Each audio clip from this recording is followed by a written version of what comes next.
I guess what stands out to me, we'll start at the top, not with Houston, but Chicago. Justin Fields is banged up. They did the right thing by not playing him against the Jets in that rain with the bad shoulder. Chicago here, there's two sides to it, right, Trevor? Picking 2 is a really big deal because that's a spot that you could trade out of and get more picks. But also for the top 10 of this draft, we just had Olu Fashanu reportedly going back to school. Didn't think that was happening.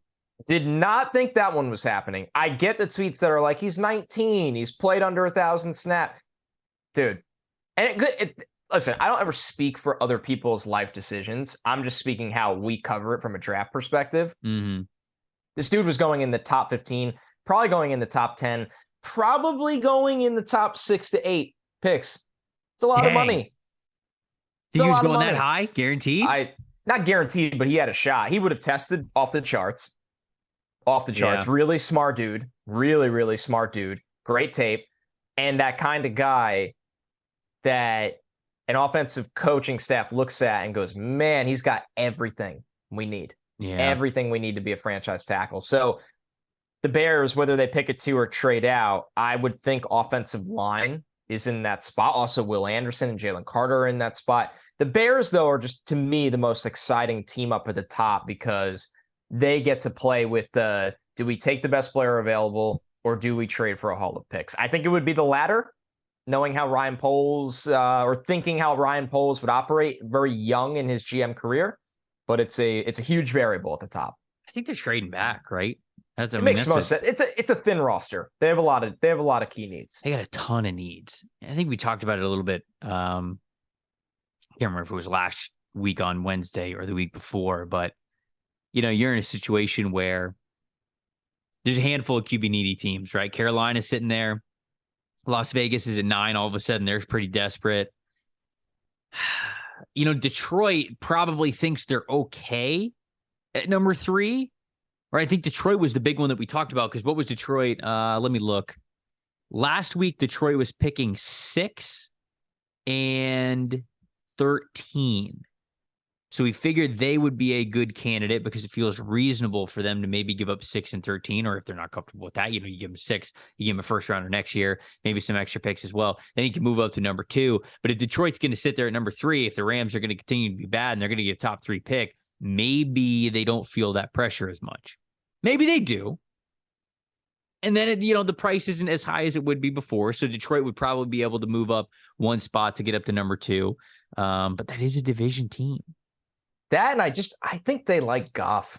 If they're not in the pick, they're not in the pick. I get it. I know. You can't run it back, man. But Bryce isn't going to be there. You can't run it back. I'm convinced that there's a good chance they will. No. And they just take the 2 best players, and maybe they go 13 and take, the Levis tier of quarterbacks if he's there. Maybe they take Levis at 3. Who the hell knows? I don't think they would even call Chicago. I don't. Well, you got to call him. No. You got to call him. I wouldn't even give him the benefit of that leverage. Where Chicago's on the line with someone else, and they're like, "Well, we got Detroit involved." I think Chicago. Excuse my language. If you listen with your kids, I'm sorry. I should warn you next time. I think that Chicago probably will say that to other teams regardless, right? Lying when it comes to gaining leverage in the NFL draft, lying the goat. You're right. So I feel like they're going to do that no matter what. But Chicago is very interesting because you look at their strength of schedule as well. And the way that the NFL draft works, if you have a tie in record, then it goes to strength of schedule first. The lower strength of schedule you have, the higher in the draft order you're going to be against similar records because you have a similar record against worse teams. So that's how it works. That's where they believe that it is fair to have that as a tiebreaker. Chicago's strength of schedule, Chicago's played a tough season. So they're bad, but if they're tied with any of these other teams, their schedule is not going to help them out. They've got a .568. When you can see all this over at tankathon.com, they've got a .568 strength of schedule right now.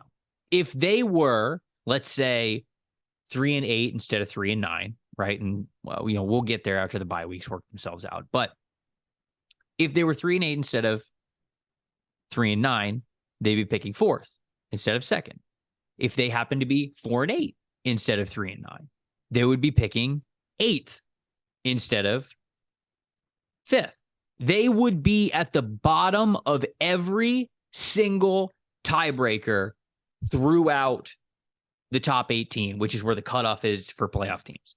Wow. They are tied with Green Bay right now for the highest strength of schedule. So Chicago, we talk about this every single week. Teams not getting pointless wins to really knock them down the draft order. For Chicago, it is paramount. Because if they are tied with any teams, 1, 2, 4, 7, whatever it is, however many teams they're going to be tied with when the season is over, they drop. They're going to be at the bottom of whatever that tiebreaker is. So Chicago has kind of been in best case scenario for a while now. The team's looking better. The offensive line's looking better. The playmakers are looking better. Of course, Justin Fields is looking better, which is awesome. But they continue to lose football games because anything that they get after this, man, they are one win away from moving from the number 2 overall pick to like the number 9 overall pick, depending on how this thing shakes out. And that is a massive, massive change on your future, especially for a team that is in position to trade down from a number 2 overall pick, which is going to be a massive ransom. So they play the Packers this weekend. We don't know if Fields is going to play. They play the Eagles and then the Bills. Really tough games. The two that are fascinating, last 2 weeks of the season, they play the Lions on New Year's Day, which is a massive draft implications game. Yes. Colossal. The last game that I'd be looking at from the Bears, they are home hosting the Vikings. That could be resting, guys. Very well could. Because the Vikings, by then, will know if they are playing for the number 1 seed, which the Eagles have been trying to run away with. And if they have no chance at the number 1 seed, why wouldn't you sit people? You can't play them. Yeah, they're in a situation where they should be hosting a playoff game, but they might not get the bye. It's almost, well, this is not true. I was saying that it's almost advantageous for them to lose a game, but it's not. That's you would much rather, above anything else, you would rather have the bye week. You would rather have the built-in rest week for all of your guys when it comes to that first round of the playoffs. So that's not true. They're going to be trying to get as many wins as they possibly can. But you're right. The Vikings are sitting here at 9-2. Eagles are at 10-1. The next closest team is the Cowboys at 8-3. But no matter what, the Cowboys can only be the 5th seed at best, because they're the wild card team. So they play the Eagles one more time, right? This is they do play them one more time. So that's if you're Minnesota, you want Dallas somehow to win. But Dallas beat Minnesota. Ooh, this is going to get real interesting down the stretch here. What's the Rams schedule? Because the Rams are playing Bryce Perkins. Well, you're right. But I mean, like, is there a prayer anywhere? I mean, they play the Seahawks. Oh, yeah, they play the Broncos. They stink. They do play the Broncos. They play the Raiders. They play the Raiders at home, and it's on Thursday Night Football. Could get weird. But I think Detroit has that pick, is what I'm saying here. I don't really think this pick goes any worse than like 6th overall. Because it's looking like Detroit could have two. They have potentially almost guaranteed 2 top 15 picks, could have 2 top 10 picks. Rams schedule is easy. Rams strength of schedule is only 0.487. And that would be I guess it's not super easy. Carolina's the worst at 0.438. Definitely the worst. A surge in Carolina. Hey, good for Steve Wilkes, man. Yeah, seriously. Good for Steve Wilkes. A lot of people are playing for next year. Sam Darnold, Steve Wilkes. Okay. Houston's picking at 1. All right. Let's do a little mini mock here. Houston's picking at 1. Let's say Bryce Young is off the board. Chicago's sitting there at 2. Who are you targeting to trade up? Who do you think trades up? Carolina. You think it's Carolina? Carolina. I'm not comfortable with saying Vegas there. Vegas just, that's a lot. I know. And You're they still moving have from Carr. We have to see what they do with Carr, what they can get for Carr if they did want to move on from him. It's Carolina, actually. It's actually not, there's not really a lot of teams here Okay, so early on. Raiders have their first round pick, second round pick, third, fourth, 2/5 this year. And then next year they have their regular picks up to the 5th round as well. Okay. Carolina's not missing any picks, I don't believe. They have 2 second round picks this year because of the McCaffrey deal. So they've got extra ammunition this year. Here's the question, though, Trevor. Say Chicago did go to 5, right? With Carolina. Mm-hmm. So Houston took Bryce. Carolina took Stroud. Then you have the Lions and the Seahawks. I think Jalen Carter and Will Anderson go in both those picks. Did you just play yourself if you're Chicago, or you take the best tackle available? Okay, run that by me again. Hold on. Let's say Carolina moves up from 5. Let's say they give up number 5 this year. Let's say they give up their early second round pick this year and then a second round pick next year to move from 5 to 2. Yep. Okay. And that doesn't break the bank for Carolina either, because then they still have a second round pick and they get to go up to number 2, hopefully get whatever quarterback they want that's not named Bryce Young. So you're saying, let's go. Houston's taking Bryce Young. We could just say Carolina's taking CJ Stroud, Will Levis, whoever you want. It's a quarterback. What do you think Detroit and Seattle do? Lions take Jalen Carter and Seahawks take Will Anderson. Those are huge needs for both teams that like their veteran quarterbacks. I think Chicago would then be taking O-line.